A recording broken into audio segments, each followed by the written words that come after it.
Hi, welcome. This is Math 11 Honors, Algebra 2. My name is Katie Pelkey. I am your child's teacher for this year.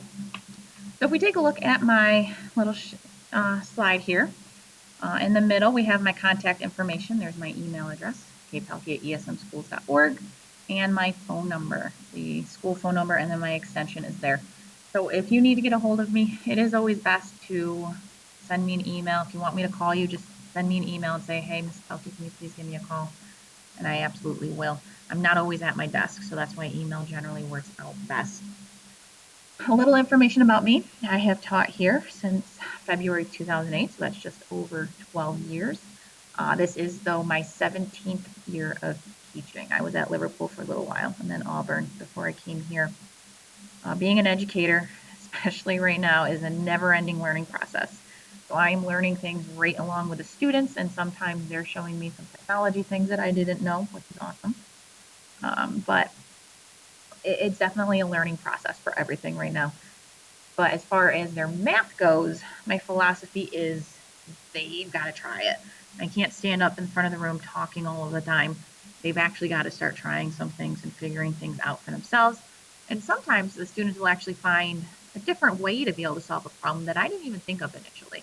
So I especially love it when those things happen so that we can have that discussion and that dialogue, and then they can see that it's not always just one way. I just generally try to show them what I think is the easiest way, because I don't want to confuse them with too many different methods. A lot of times it's easier if they have one, but if they figure something out on their own, I absolutely love that. Some goals for this year: positive mindsets. We got to try to stay positive in here. That's what's going to help us get through the year. Making sure we actually try every single day, not giving up. It is okay to walk away from something and come back, but you just don't give up on something completely.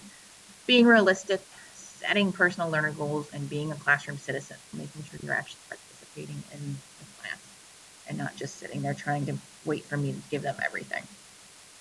Over on the right there, we have 10 units this year that we're going to get through.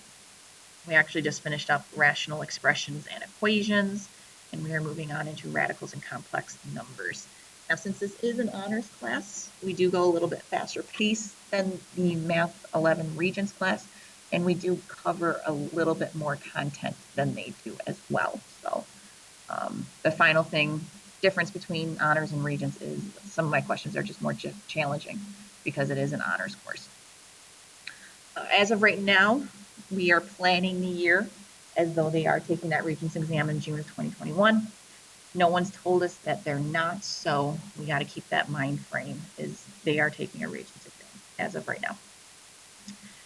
The other thing is for next year, the students are going to be taking OCC pre-calc. So in order to get the college credit for that, they need to leave Algebra 2 with an overall average of 72. Their minimum overall average has to be a 72. So whether they go into pre-calc honors or pre-calc regular, they have to have a 72 average in Algebra 2 in order to get college credit for that OCC pre-calc. So here's my grading, as many parents always ask about this. So I have it separated into 3 categories, which I think is very similar to how Mrs. Simons did things last year in the geometry honors course. We've got 35% is your formative assessments. So those are the ones that show that they're learning and they're gaining their content knowledge. Formative assessments would be any homeworks that I could take. SEL grade, it stands for social emotional learning. It's a big push with New York State this year that students stay connected and engaged.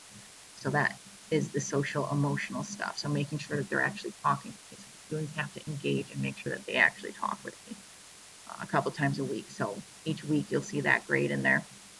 Classwork, so like any assignments or activities that we do, and then short assessments. For classworks, they can correct classworks if they're not right to get up to 100. They can get full credit for it. And then for quizzes, I generally give a corrections assignment, and then if they want to, they can do it and earn points back on their quiz. Summative assessments, so that's kind of like a whole bunch of knowledge together, like a whole unit. So that would be like tests or projects if I do any. And again, they would be able to do corrections on those. And then the last 20% is your quarterly assessments, which I might do a little different this year. I might do a couple of different assessments throughout the quarter and put them together.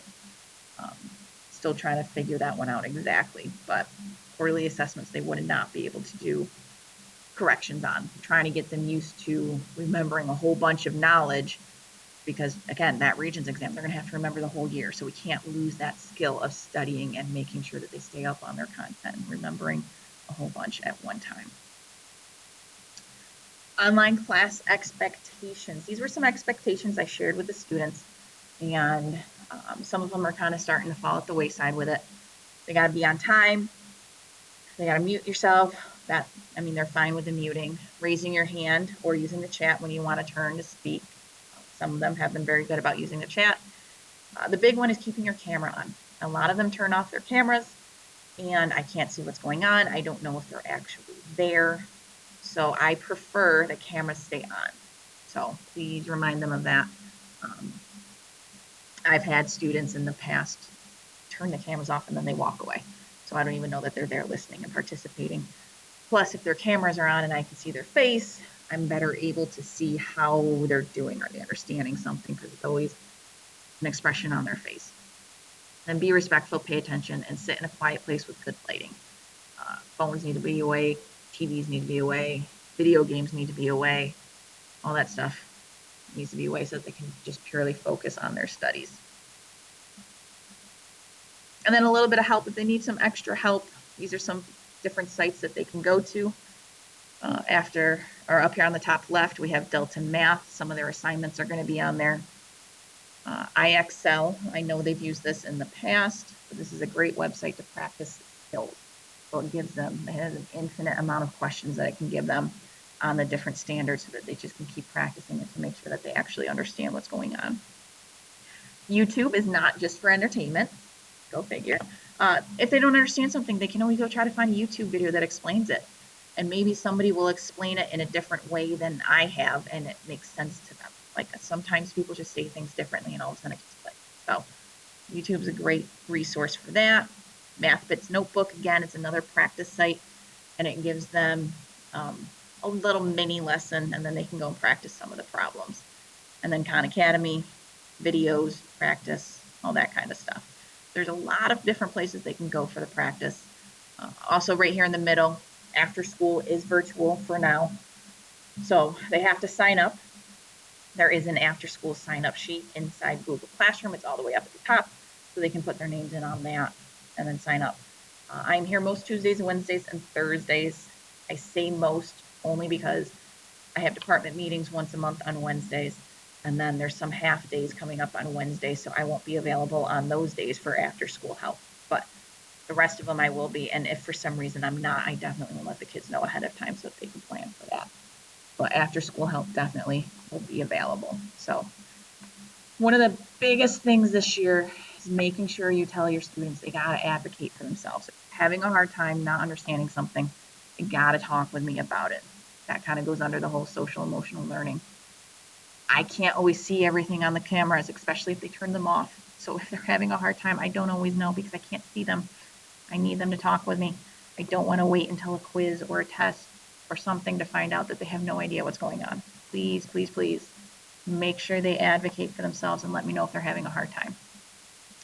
And if they won't, you can always reach out to me. Again, here's my email, kpelke@esmschools.org. So I will put this slides up in your child's classroom, the Google Classroom. You'll be able to see it, as well as the video. So I hope you guys have a great night, and I'll talk to you later.